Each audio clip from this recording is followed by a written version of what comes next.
नमस्कार, स्वागत है आपका इंडिया न्यूज पर और मैं हूं आपके साथ स्वाति सिंह।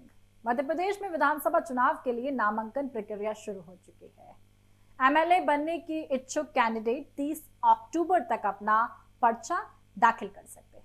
इस बीच मध्य प्रदेश की आमला विधानसभा सीट से कांग्रेस के उम्मीदवार की चर्चा पूरे देश में हो रही है। कांग्रेस ने यहां से सबसे आखिरी में अपने उम्मीदवार की घोषणा की थी, लेकिन अभी ये अटकलें भी लगाई जा रही हैं कि टिकट में बदलाव किया जा सकता है। सबसे पहले जानते हैं कि मध्य प्रदेश के बैतूल जिले की आमला सीट इन दिनों इतनी चर्चा में क्यों है, इतना शोर क्यों है। दरअसल कांग्रेस ने 2 चरण में जब अपने उम्मीदवारों की घोषणा की, तब लगभग 229 टिकट फाइनल किए गए। एकमात्र आमला सीट को होल्ड पर रखा गया। कांग्रेस यहां से मध्य प्रदेश राज्य सेवा की प्रशासनिक अधिकारी निशा बांगरे डिप्टी कलेक्टर को चुनावी मैदान में उतारने की तैयारी में थी। निशा ने 2 महीने पहले नौकरी से इस्तीफा दिया था, लेकिन मध्य प्रदेश की शिवराज सरकार उसे मंजूर नहीं कर रही थी। इसके खिलाफ निशा ने मध्य प्रदेश हाईकोर्ट और सुप्रीम कोर्ट का दरवाजा खटखटाया था। इसके बाद मध्य प्रदेश हाईकोर्ट के आदेश में राज्य सरकार को निर्देश दिए गए कि सोमवार 23 अक्टूबर तक निशा बांगरे के इस्तीफे पर फैसला ले लिया जाए। इसी बीच 23 अक्टूबर को जब सरकार की तरफ से निशा बांगरे के इस्तीफे पर कोई फैसला सार्वजनिक नहीं किया गया, तो कांग्रेस ने आमला सीट पर दूसरे नाम मनोज मावले को टिकट दे दिया। मामले में नया पेच तब आया जब मंगलवार 24 अक्टूबर को सरकार ने निशा बांगरे को इस्तीफा मंजूर होने की जानकारी भेजी।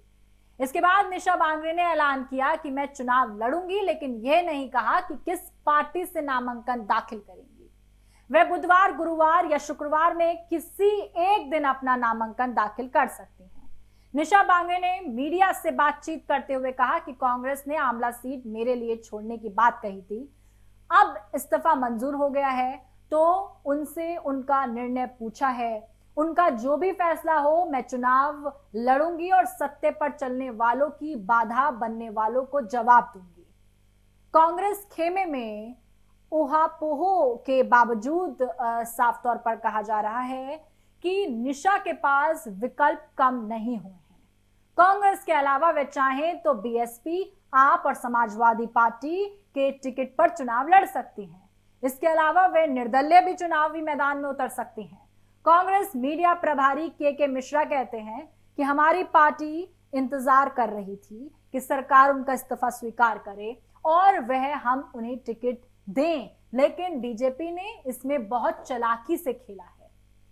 सरकार ने सोमवार को ही उनका इस्तीफा स्वीकार कर लिया, लेकिन कांग्रेस की ओर से अपना उम्मीदवार घोषित करने के 23 अक्टूबर मंगलवार को आदेश जारी किया गया। अब कांग्रेस सूत्रों का कहना है कि एक बार फिर से मनोज मावले की टिकट काटकर निशा बांगरे को उम्मीदवार बनाने के लिए आलाकमान को मनाया जा सकता है। पार्टी के लिए सुखद है कि मनोज मावले ने भी इसके लिए सहमति दे दी है।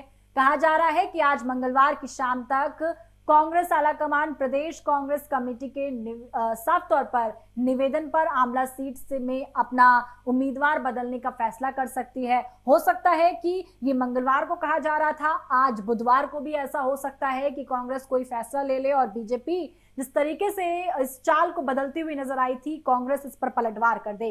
इससे जुड़ी तमाम अपडेट्स के लिए हमारे साथ बने रहें, देखते रहें इंडिया न्यूज। धन्यवाद।